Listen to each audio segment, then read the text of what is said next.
मंत्री सूर्य प्रताप शाही आज झांसी के दौरे पर रहे। इस दौरान उन्होंने कहा कि केंद्र और राज्य सरकारें किसानों के हित में काम कर रही हैं।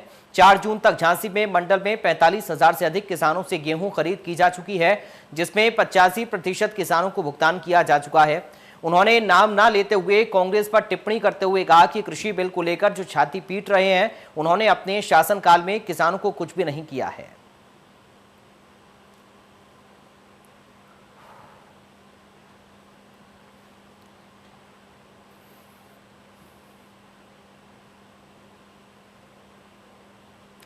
उधर कोरोना कहर के बीच कोरोना को मात देने वाले होम्योपैथी हॉस्पिटल नेमिनाथ एक बार फिर से सुर्खियों में आया है। इस बार कोरोना से ठीक होने के बाद मरीजों में अन्य तरह की बीमारियों ने जन्म ले लिया है। ऐसे लोगों को बेहतर इलाज देने के लिए नेमिनाथ हॉस्पिटल और क्षेत्र बजाजा कमेटी ने संयुक्त रूप से सेवा भाव के उद्देश्य से 40 कमरों का वार्ड तैयार किया है। इस वार्ड का शुभारंभ मेयर आगरा नवीन जैन ने किया। मेयर आगरा का कहना था कि इस महामारी के बीच नेमिनाथ हॉस्पिटल ने जिस सेवा भाव से काम किया और मरीजों को बेहतर इलाज दिया, वो अपने आप में सराहनीय है। यहाँ पर 1500 रुपए में इलाज के साथ दवाएं, नर्सिंग और खाने पीने तक की व्यवस्था है। अभी सुबह भी एक बंदे का फोन आया कि भैया मैंने अपॉइंटमेंट तो ले लिया है। लुटेरे अस्पतालों के खिलाफ प्रशासन ने सख्ती करना शुरू कर दिया है। कोरोना का इलाज करने के नाम पर मरीजों से लूट खसोट करने वाले अस्पतालों को लेकर तमाम शिकायतें लगातार आ रही हैं। इन शिकायतों पर कार्रवाई करते हुए हापुड़ में प्रशासन ने 46 मरीजों के पैसे वापस कराए। इन अस्पतालों ने कोरोना के इलाज के नाम पर मरीजों से शासन से निर्धारित दर से अधिक रकम वसूली थी। कोविड अस्पतालों में भर्ती कोरोना संक्रमित मरीजों के इलाज के लिए शासन ने शुल्क निर्धारित किया है। आइसोलेशन में भर्ती मरीजों से 4800, आईसीयू के मरीजों से 7800 और आईसीयू वेंटिलेटर के मरीजों से 9000 रुपए प्रतिदिन हिसाब से शुल्क तय किए गए थे।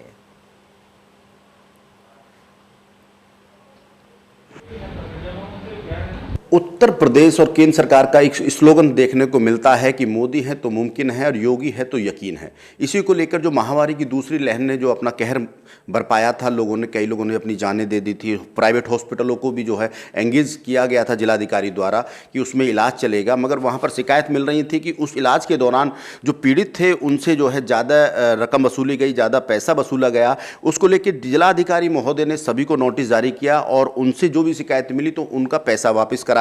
तो इसी क्रम में आज इंडिया न्यूज़ पहुंचा है। जो यहाँ के जो जिला कृषि अधिकारी हैं, उनके फादर इन लॉ जो प्राइवेट हॉस्पिटल में एक जो है एडमिट थे, उनका पैसा वापस हुआ है। तो जानते हैं क्या रहा, कैसे उनको पैसा वापस हुआ और यह क्या है। सर क्या नाम है आपका? शिव कुमार।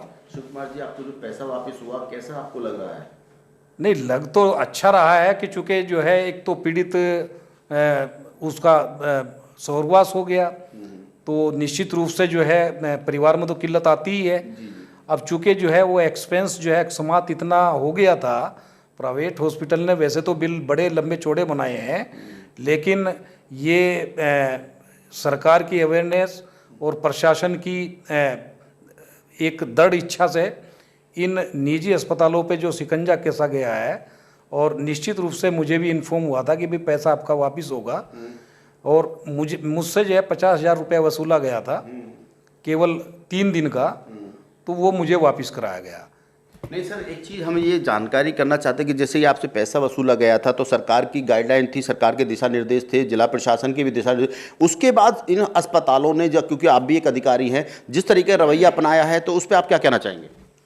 ये निजी अस्पतालों की जो है वो मोनोपोली रही है। अब चूँकि जो है जो सेकेंड वेव थी कोविड की, उसमें हर परिवार परेशान थे। वो अपने स्वजनों को लेकर के इस आशा के साथ में कि वो ठीक हो जाएं, क्योंकि उस समय प्रेशर ये था कि कहीं ऑक्सीजन नहीं है, कहीं ऑक्सीजन बेड नहीं है, फिर भी जो है कहीं पे जो है किसी व्यवस्था से, खास करके मैं अगर अपनी बात कहता हूँ कि सीएमओ ऑफिस के रेफरेंस से देवनंदिनी में मरीज चंद्रलाल जी भर्ती हुए थे और वो 4 दिन के अंदर उनका जो है स्वर्गवास हो गया। उसके बाद में इन लोगों ने बिल जो है वो 95,000 का बनाया था। सभी निजी हॉस्पिटल जिस प्रकार कर रहे हैं तो उस पर आपका क्या कहना है? निजी अस्पताल जो है उनको इस समय का इस तरीके से जो मतलब कहते हैं ना कि मौके का फ़ायदा उठाने वाली बात है। निजी अस्पतालों ने के अंदर कोई भी संवेदनशीलता नहीं रही है और उनका जो उस समय का फर्ज था उसको भूल करके केवल वो अपने मुनाफे के चक्कर में पड़े रहे। और केवल अस्पताल ही नहीं बल्कि अस्पताल में जो कर्मी थे वो भी इस मौके का जो फ़ायदा था उन्होंने बहुत उठाया है और बहुत परिवार जो है इससे पीड़ित रहे हैं और ऐसा अस्पतालों को नहीं करना चाहिए। देखिए, ये हमारे साथ अधिकारी थे, साफ तौर से कहना चाहिए कि आपदा में अफसर नहीं तलाशने चाहिए थे और जो प्राइवेट निजी अस्पतालों ने जो किया है आपदा में अफसर उसी को लेकर, मगर चूंकि योगी सरकार है, योगी सरकार की सख्ती और जिला प्रशासन की एक सूझबूझ ने फिलहाल उन लोगों को कुछ राहत देने का काम किया है जिनसे इन निजी अस्पतालों ने जो है जो अधिक धन वसूल लिया था, तो उनको एक राहत देने का काम यहाँ जो है जिला अधिकारी अनुज सिंह ने किया है। तो मुख्यमंत्री योगी आदित्यनाथ की जिले में सेवाएं देने के बाद और हापुड़ के जनपद में सेवा दे रहे हैं जिलाधिकारी अनुज सिंह, और कोविड में जिस प्रकार महामारी में को डॉक्टरों ने अवसर में बदला उनके खिलाफ उनकी कार्रवाई की गई है। 46 लोगों को यहाँ उन्होंने उन पीड़ितों को जो है वापस पैसा कराया गया कि जिन लोगों ने ज़्यादा जो है उनसे धनराशि वसूली थी। तो डीएम साहब से जानते हैं क्या है पूरा मामला। कि यहाँ पे हम लोगों के पास हमारे कंट्रोल रूम में कुछ लोगों की ये शिकायतें आई थी कि उनसे कुछ अधिक धनराशि, जितना सरकार द्वारा जो नियत धनराशि उससे ज़्यादा पैसे लिए गए हैं। इसके क्रम में हम लोगों ने अस्पतालों को नोटिस जारी किया और उसके बाद हम लोगों ने जितने भी पेशेंट हैं जो अस्पतालों में अपना इलाज करके घर जा चुके हैं उनसे एक एक करके हम लोगों ने बात किया और ऐसे जितने भी प्रकरण जहाँ पे अधिक धनराशि लेने का मामला सामने आया उन लोगों से उसके बिल इत्यादि हम लोगों ने मंगवाए और जितने भी लोगों ने इस संबंध में अपने शिकायतें हमारे पास दर्ज कराई सभी का हमने एक एक करके निस्तारण किया। अब तक कुल 3.5 से 4 लाख रुपए हम लोगों ने लोगों को वापस करवा चुके हैं और आगे भी ये प्रक्रिया भी निरंतर चल रही है। सर, योगी आदित्यनाथ का एक मंशा है कि सबको बेहतर सेवाएं, स्वास्थ्य सेवाएं मिलें और जो है उनका कोई उत्पीड़न ना हो, तो उस पर आपने काम किया। तो कैसे मतलब कि आपने इन लोगों को दिलवाया, जिसमें कई हॉस्पिटलों पे लगा गया कि उन्होंने जो है अवैध पैसे लिए हैं, ज़्यादा पैसे लिए, तो उन पर क्या कार्रवाई आपके द्वारा? कि हम लोगों ने नोटिस इशू करने की कार्रवाई की थी और उसके बाद सभी अस्पताल के जो संचालक हैं उनको एक कड़ा मैसेज दिया गया कि अगर किसी भी ऐसे प्रकरण हैं उनमें आप लोगों को धनराशि तत्काल वापस करें, अन्यथा आपके विरुद्ध अग्रिम कार्रवाई कर दी जाएगी।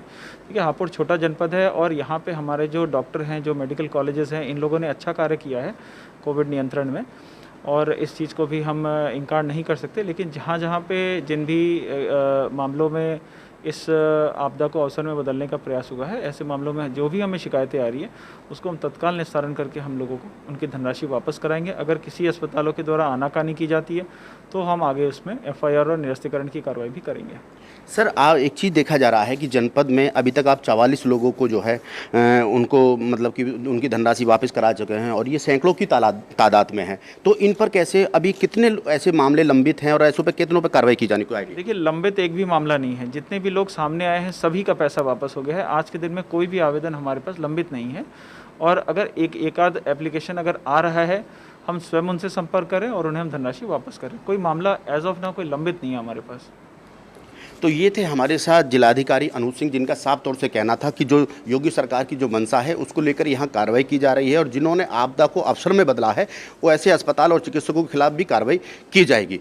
कोरोना महामारी ने जो कोहराम मचाया है वही उस कोहराम में कितने लोगों को उन्होंने लील लिया और वही निजी अस्पतालों की मनमानी और अधिक धन वसूलने का जो मामला सामने आया, सरकार ने उस मामले को बड़ी कड़ीता से लिया और जिला प्रशासन ने भी वहाँ अहम भूमिका निभाते हुए उन लोगों का पैसा जो निर्धारित धनराशि से जो अधिक था तो वो लोगों को जो मरीज़ थे उनको वापस कराया।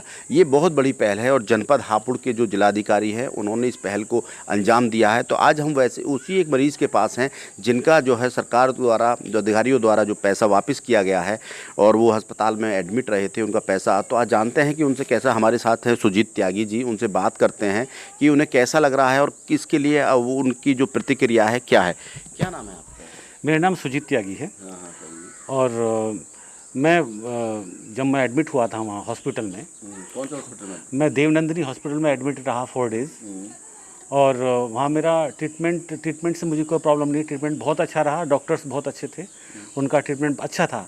Completely I am satisfied there. और बस ये पता चला कि जब मैं वहाँ से एट होम वापस आया तो सीएमओ मैम का फ़ोन आया मेरी वाइफ पर।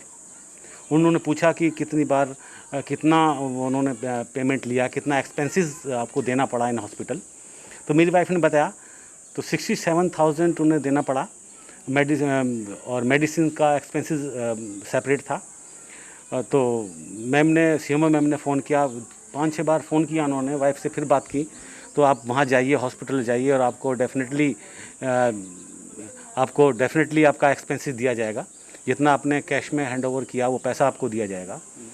वो हैंड ओवर उन्होंने किया, 67,000 उन्होंने हैंड ओवर किया मेरी वाइफ को वापस। और उसके बाद सीएम मैम का फ़ोन आया कि आपको पेमेंट मिला नहीं मिला। तो मैं सबसे पहले first of all I want to thank CM ma'am और as well as government Yogi सरकार कि उन्होंने मुझे नहीं आप उन जो है खुश नसीब हैं उन चंद लोगों में कि जिन लोगों ने कि मतलब कि आपको पेमेंट मिला, और ये जिला प्रशासन का रहा, उनकी पहल रही, स्वास्थ्य विभाग की रही, सरकार की सख्ती रही। मगर उसमें कुछ लोग ऐसे भी हैं कि जिन्होंने इस आपदा को अवसर में बदला, और उसके बाद कुछ लोग ऐसे भी हैं कि जिन्हों से अधिक पेमेंट जो है वसूला गया, वो शिकायत करते रहे, वो नहीं दे पाए। तो इस पर आपका क्या कहना चाहेंगे? देखिए, मैं ये कहना चाहूँगा कि फ़र्स्ट ऑफ ऑल कि जिन लोगों से पेमेंट फालतू लिया गया है उनका, जैसे मुझे पेमेंट मिला है, मेरा जो कैश में मैंने पेमेंट दिया 67,000, तो उनका भी पेमेंट मिलना चाहिए। क्योंकि बहुत लोग इस तरह के होते हैं कि पैसा नहीं होता, उन्हें पैसा देना पड़ता है अपने पेशेंट को बचाने के लिए, ट्रीटमेंट कराने के लिए। तो मैं I want to request to Yogi सरकार कि उनका पेमेंट दिलवाएं, ऐसे लोगों का जिनका पेमेंट काफ़ी फालतू लिया गया है। मैं उनसे ये कहना चाहूँगा योगी सरकार से कि प्लीज़ उनका रिटर्न होना चाहिए पैसा इस तरह का, जिनसे काफ़ी पैसा लिया गया है। लेकिन उनका जितना भी गवर्नमेंट, जितना हॉस्पिटल का जो खर्चा होता है उसको लेना चाहिए और पेशेंट से, लेकिन जो बाकी खर्चा, जो ज़्यादा एक्सपेंसेस, ओवर एक्सपेंसेस हैं, उन्हें वापस करना चाहिए। तो ये थे हमारे साथ सुजीत त्यागी जी, जिनका कहना था कि जो ऐसे मरीज़ हैं जिनसे अधिक धनराशि वसूली गई अस्पतालों द्वारा और उनका शोषण किया गया, तो उस पर भी पाबंदी लगनी चाहिए, और जिनको पैसा जो है जिनसे ज़्यादा वसूला गया है उनको पैसे की वापसी होनी चाहिए। इन्होंने योगी सरकार को जो है थैंक्स बोला है, कि उन्होंने धन्यवाद किया है कि योगी सरकार का, और साथ ही साथ उस अधिकारियों का भी धन्यवाद किया है जिनके द्वारा इनको पैसा मिला है। तो सबसे बड़ी बात है कि अंधेरा तो बहुत है, एक दीपक तो जलना चाहिए। जो जिलाधिकारी हैं अनुज सिंह, उन्होंने एक पहल की है, एक दीपक जलाया है कि जो लोग थे जो कोविड की महामारी की चपेट में आ गए थे और जिनका जो है अवैध, मतलब कि जो अधिक धन वसूलने का जो एक सिलसिला था, जो आरोप लग रहे थे, उस पर अंकुश लगाने के लिए उन्होंने एक पहल की और लोगों का उनको जो अधिक धन वसूला था वापस किया जा रहा है। तो ये अपने आप में सबसे बड़ी कार्रवाई है। इंडिया न्यूज़ के लिए हापुड़ से प्रवीण शर्मा की रिपोर्ट। उधर पूर्वांचल का एम्स कहे जाने वाले बीएचयू में लगातार घटना सामने आ रही है। कभी इलाज के अभाव में मौत, तो कहीं कर्मचारियों को पैसे ना देने पर हंगामा और प्रदर्शन। काशी हिंदू विश्वविद्यालय अस्पताल के लेबर रूम में 1 जून को जौनपुर निवासी ज्योति उपचार के लिए भर्ती होती है। तभी अचानक 3 जून की शाम 4 बजे महिला मरीज अपने बेड से गायब पाई जाती है। अस्पताल का दावा है कि आसपास खोजबीन की गई, लेकिन महिला और परिजन नहीं मिले। घटना के 2 दिन बाद यानी 5 जून को अस्पताल प्रबंधन ने मामले की एफआईआर दर्ज कराई।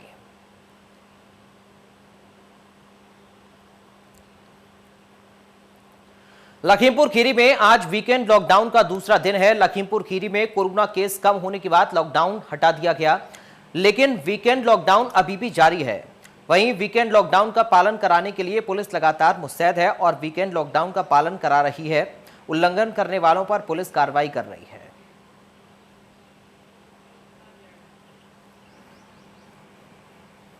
जनपद में 600 से कम केस आने के बाद लॉकडाउन हटा दिया गया है। यहाँ पर वीकेंड लॉकडाउन जारी है अभी भी, इसमें शनिवार और रविवार लॉकडाउन रहता है। इस वक्त हम इसी का जायजा लेने के लिए ढेकवा चौराहा में मौजूद है, जो कि पुलिस भी लगातार मेहनत कर रही है, लॉकडाउन का भी पालन करा रही है, अब वीकेंड लॉकडाउन का पालन करा रही है। हमारे साथ में ढेकवा चौकी इंचार्ज लाल बहादुर मिश्रा मौजूद। आइए हम इनसे जानते हैं कि किस तरीके से वीकेंड लॉकडाउन का लोगों को पालन करा रहे हैं।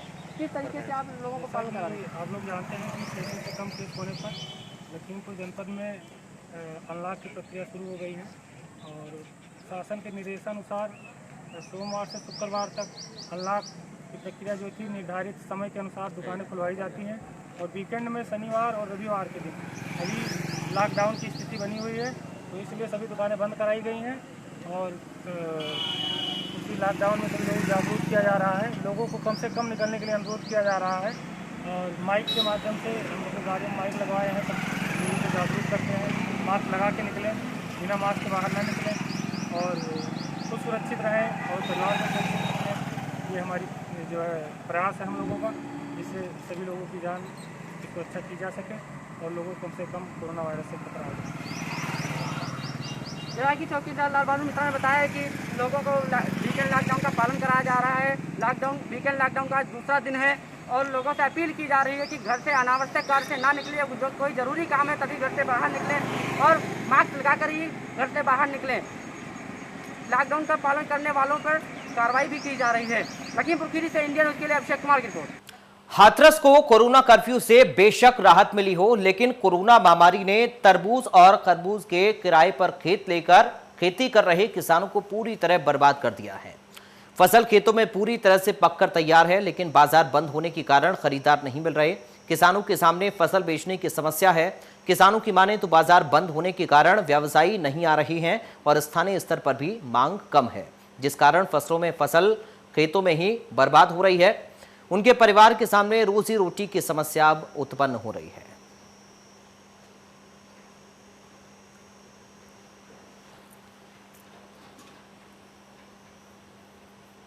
कोरोना की मार कह सकते हैं हार चुका है कहीं ना कहीं किसान।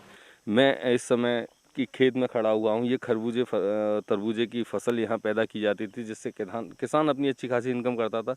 लेकिन मैं आपको साफ दिखा सकता हूँ कि जो खेतों में तरबूज और खरबूज पड़े हुए हैं, यानी कि यहाँ से उठाए नहीं गए हैं, निकाले नहीं जा रहे हैं।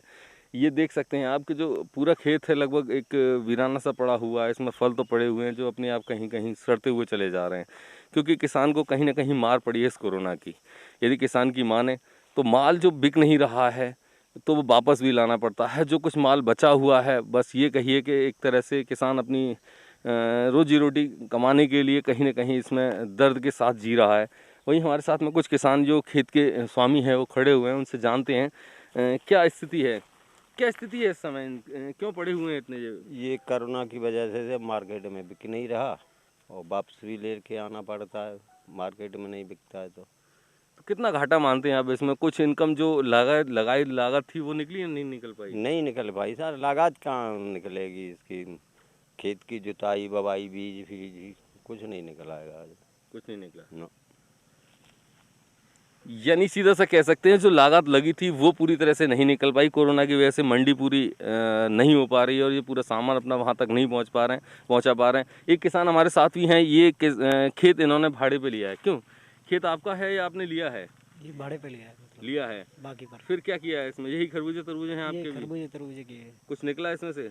जी नहीं, 1000 रुपये की ज़्यादा प्रॉफिट वो हुई है बिक्री, और इससे ज़्यादा नहीं हुई। कितना समय हो गया इसमें लगे हुए? ये तीन महीने हो गए। 3 महीने से इसमें लगे हुए हैं, लेकिन कोई इनकम नहीं? जी नहीं। तो इसी कारण ये सड़ रहे हैं सब? जी। यानी मैं अपने साथी से चाहूँगा कि वो दिखा सकते हैं कुछ माल है जो वापस आया है मंडी से, वो पड़ा हुआ है और ये देखिए आप देख सकते हैं कि जो सड़ रहा है।